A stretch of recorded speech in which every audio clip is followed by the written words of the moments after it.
আসসালামু আলাইকুম প্রিয় দর্শক,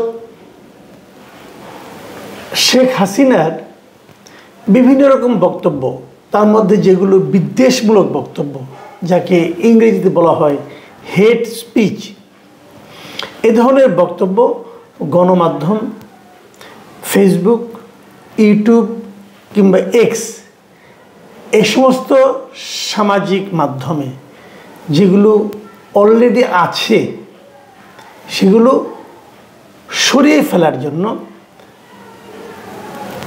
আদালত থেকে একটা নির্দেশনা এসেছে। এই নির্দেশনা দিয়েছে কে? আন্তর্জাতিক অপরাধ ট্রাইব্যুনাল। ট্রাইব্যুনাল যে স্বতঃপ্রণোদিত হয়ে এই ধরনের আদেশ দিয়েছে তা নয়, রাষ্ট্রপক্ষ ট্রাইব্যুনালের কাছে আবেদন করেছিল। তারা বলেছিল যে শেখ হাসিনার এ ধরনের স্পিচ দেওয়ার কারণে, এ ধরনের বক্তব্য প্রকাশের কারণে এবং সেগুলো প্রচারের কারণে মানুষের মধ্যে এক ধরনের ভয় ভীতি ঢুকে যাচ্ছে, যার কারণে তাদের তদন্তে অসুবিধা হচ্ছে। তারা তদন্ত করতে পারছে না বা তদন্ত করতে গেলে তাদের অসুবিধা হচ্ছে। অতএব তার এই ধরনের বক্তব্য, বিদ্বেষমূলক বক্তব্য যেন কেউ প্রচার না করে, এই ছিল তাদের আবেদনটা। এবং আবেদনে তারা যুক্তি কারণ দেখিয়েছিল যে কিভাবে শেখ হাসিনা একবার বলেছিলেন কিন্তু যে তোমাদের যারা বাড়ি পুড়িয়ে ফেলা হয় তাদের বাড়ি পুড়িয়ে ফেলতে হবে। তারপরে 227টা তার বিরুদ্ধে মামলা হয়েছে, অর্থাৎ তিনি 227 জনকে হত্যার সার্টিফিকেট পেয়েছেন, লাইসেন্স পেয়েছেন। এই ধরনের যে নানা রকম হুমকিমূলক কথাবার্তা ওনার ছিল, সেগুলো ওই মানুষদের মধ্যে, সংশ্লিষ্ট মানুষের মধ্যে এক ধরনের আতঙ্ক তৈরি করতে পারে। আতঙ্ক মানে কি?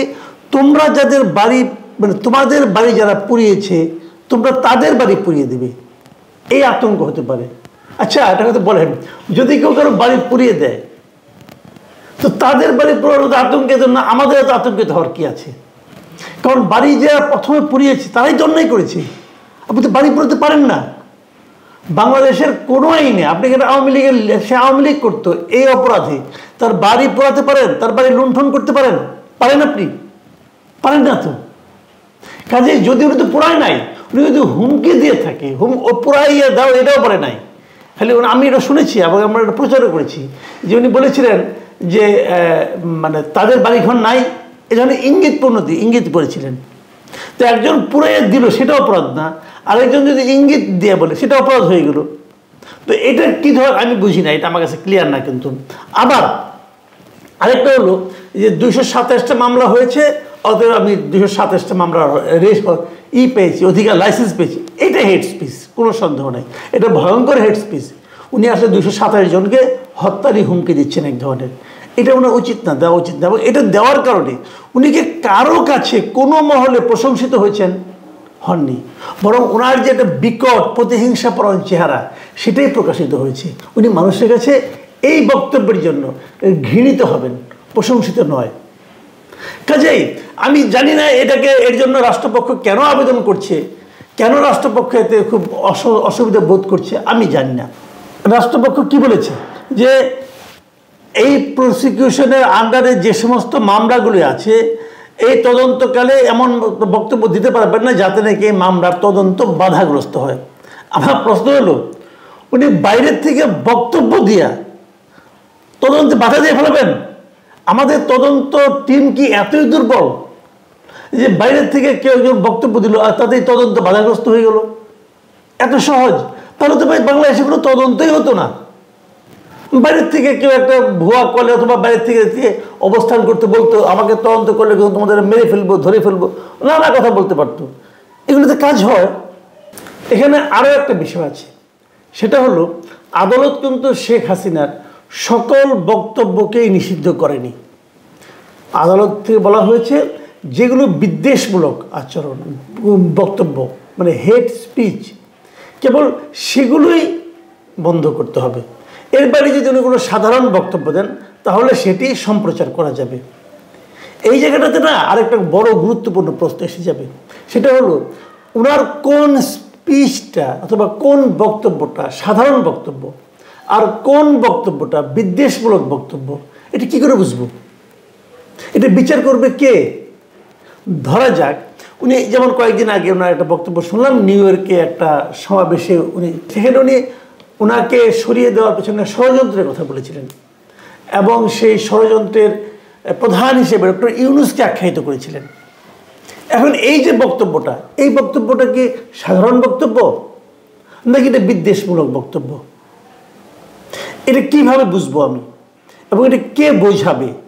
তাহলে আমি কি প্রথম বক্তব্যটা নিয়ে, ধরেন আমি একটি মিডিয়া, আমি কেমন এই বক্তব্যটা নিয়ে ট্রাইব্যুনালে যাব, ভাই ট্রাইব্যুনাল দেখেন তো এটাকে আমি প্রচার করতে পারবো কি পারবো না? ওনারা বলবেন, ওনারা শুনানি করবেন, করে তারপরে বলবেন যে হ্যাঁ এটা আপনি প্রচার করতে পারবেন। ততক্ষণে কি এটা প্রচার করার কোনো প্রয়োজনীয়তা থাকবে? ততক্ষণে কি এটা সাধারণ মানুষের কাছে একটা পুরনো বক্তব্য হয়ে যাবে না? তাহলে আইন কি আমাকে ধীর করে দিচ্ছে, স্লো করে দিচ্ছে? আমি কিন্তু এখনো ক্লিয়ার না। আমি একজন আইনজীবীকে জিজ্ঞাসা করেছিলাম যে ভাই এটা কি আসলে মানে এটা নিয়ে একটা আলোচনা করতে চেয়েছিলাম। উনি আমাকে বললেন যে বললেন যে আমার তো জিনিসটা জানতে ইচ্ছা করে যে আসলে কি এই ধরনের আদেশ দেওয়ার এখতিয়ার এই ট্রাইব্যুনালের আছে কিনা। উনি আবার এটা নিয়েও প্রশ্ন তুললেন। আমি জানি না, আমি আইন ভালো বুঝি না। উনি বলেছেন, আমি শুনলাম, আপনাদের সঙ্গে শেয়ার করলাম।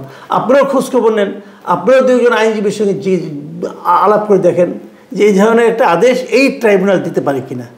আপনাদের মনে আছে তারেক রহমানের ক্ষেত্রে কিন্তু এই ধরনের একটা আদেশ এসেছিল। সেটা কিন্তু কোনো বিচারিক আদালত থেকে আসেনি, সেটা এসেছিল হাইকোর্ট থেকে। হাইকোর্ট থেকে এই ধরনের কথা ছিল। আর ওটার সঙ্গে একটা পার্থক্য আছে।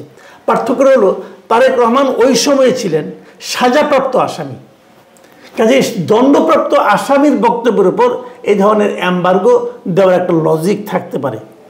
কিন্তু শেখ হাসিনা কিন্তু দণ্ডপ্রাপ্ত আসামি নন, উনি অভিযুক্ত আসামি। ওনার বিরুদ্ধে অভিযোগ মাত্র তোলা হয়েছে, এখনও ওনার বিরুদ্ধে তদন্তই করা হয় নাই, তদন্ত রিপোর্ট ওনার বিরুদ্ধে দেওয়া হয় নাই। তদন্ত রিপোর্টে তো উনি অপরাধী নাও হতে পারেন, ওটা তো ফাইনাল রিপোর্ট হতে পারে। তো সেক্ষেত্রে এই ধরনের আগে ভাগে যদি দেওয়া হয় সেটাকে ঠিক হলো? আমি কিন্তু ক্লিয়ার না আমার কাছে। আমি জাস্ট প্রশ্নটা করছি, আমি উত্তরটা জানতে চাই আসলে এটাকে ঠিক হলো কিনা। আচ্ছা ঠিক আছে, দিয়েছে নিষেধাজ্ঞা, আমি মানলাম। কি বলা হয়েছে যে ফেসবুক, টুইটার, ইউটিউব এগুলিতে যেন না থাকে এবং গণমাধ্যমে যেন না থাকে। আমি মানলাম এই আদেশটা গণমাধ্যম খুব সহজেই পালন করবে। গণমাধ্যম মানে পত্রিকাগুলো, তারপরে টেলিভিশনগুলো পালন করবে খুব সহজে, কোনো সমস্যা নেই। অর্থাৎ বাংলাদেশে যে সমস্ত অনলাইন মিডিয়া আছে তারাও পালন করবে। কিন্তু আপনি ইউটিউব, ফেসবুক, টুইটারকে থামাবেন কীভাবে? তাদের কাছে আপনি বলবেন, বলার পর তারা মানবে? যদি না মানে তাহলে কি হলো? তাহলে এমন একটা আদেশ আপনারা পেলাম আমরা, যে আদেশটা বাস্তবায়ন করা গেল না, লাভটা কি হলো? লাভটা কি হলো? এই কাজটা কিন্তু তারেক রহমানের ক্ষেত্রেও হয়নি। তারেক রহমানের বক্তব্য প্রচারের ব্যাপারে নিষেধাজ্ঞা এসেছিল। কেউ কি বাংলাদেশে যারা টেলিভিশন দেখে খবর পড়ে তারা কেউ কি তারেক রহমানের বক্তব্য থেকে বঞ্চিত ছিল? বঞ্চিত বলেন? তারেক রহমান নিয়মিত স্ট্যান্ডিং কমিটি মিটিং করতেন। তারেক রহমান নিয়মিত লন্ডন থেকে ইউটিউবে ওরা বক্তব্য দিতেন। সেই বক্তব্য ইউটিউবে সবাই দেখত। কেউ কি আটকাতে পেরেছিল? কেউ তো আটকায় নাই, কেউ তো আটকাতে পারে নাই। এমনকি ওই সরকার থাকতেই, মানে আওয়ামী লীগ সরকার থাকতে, আওয়ামী লীগ সরকারের বিরুদ্ধে অসহযোগ আন্দোলনের আহ্বান বোধ তারেক রহমান করেছিলেন। নিশ্চয়ই আপনাদের মনে আছে। একটা সরকারের জন্য এর চেয়ে বড়, এর চেয়ে বেশি আক্রমণাত্মক বক্তব্য কি হতে পারে? সেই বক্তব্যই কি আওয়ামী লীগ সরকার আটকাতে পেরেছিল? প্রচার থামাতে পেরেছিল?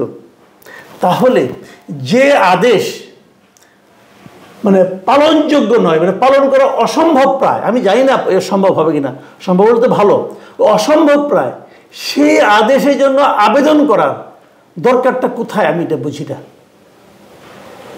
এটা তো আদেশটাই যদি অকার্যকর হিসেবে থেকে যায় তাহলে কি লাভ?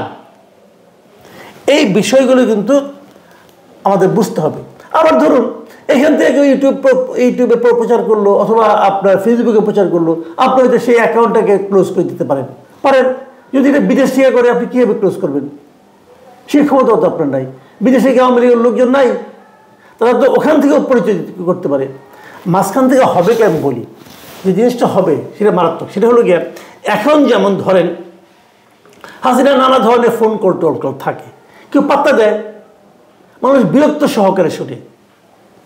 আমি মনে করি হাসিনার টেলিফোন কল যেগুলো ফাঁস হয় কেউ বিরক্তি সহকারে শুনে, কেউ সন্দেহ সহকারে শুনে। সন্দেহ মানে কি, মনে করে এটা এআই দিয়ে ক্রিয়েট করা কিনা কে জানে, এরকম সন্দেহ। যখন ওনার বক্তব্য আপনি প্রচার করা বন্ধ করে দেবেন, আপনি তো বলছেন সবগুলি না, কিছু কিছু বন্ধ করবো, ওই কিছু কিছুর মধ্যে কোনটা কিছু কিছু আর কোনটা সবগুলো, কোনটা সাধারণ আর কোনটা বিদ্বেষমূলক, এই বিশ্লেষণে তো মানুষ যেতে পারবে না। তার আগে মানুষ ভয় পেয়ে কিছু আর প্রচার করবে না। তখন কি হবে, মানুষ কিন্তু খুঁজে খুঁজে তার বক্তব্য প্রচার করতে থাকবে। একটা কথা মাথায় রেখেন, নিষিদ্ধ মানে আকর্ষণীয়, এটা স্বাভাবিক মানবিক ধর্ম। কেন এটা করতে যান? এটা করার মাধ্যমে আপনাদের বিচার ব্যবস্থা খুব ভালো হবে, নাকি আপনাদের বিচার প্রক্রিয়াটা মানুষের সন্দেহ বাড়বে? আমি মনে করি সংশ্লিষ্ট যারা আছেন তারা এগুলো দয়া করে ভাবেন, এই বিষয়গুলিকে ট্রান্সপারেন্ট করেন। উনি যদি হেড স্পিচ দেন, তাহলে উনি সাধারণ মানুষের কাছে ওনার গ্রহণযোগ্যতা কমতে থাকবে। বরং আমি তো মনে করি সেটাই বেশি জরুরি। যাই হোক, ওনাদের বুদ্ধি নিশ্চয়ই আমাদের চেয়ে অনেক বেশি। আমরা ছোট মানুষ, যতটুকু বুঝলাম অতটুকু বললাম। প্রিয় দর্শক, ভুলভ্রান্তি হলে ক্ষমা করে দেবেন। এখন এই পর্যন্তই। আল্লাহ হাফেজ।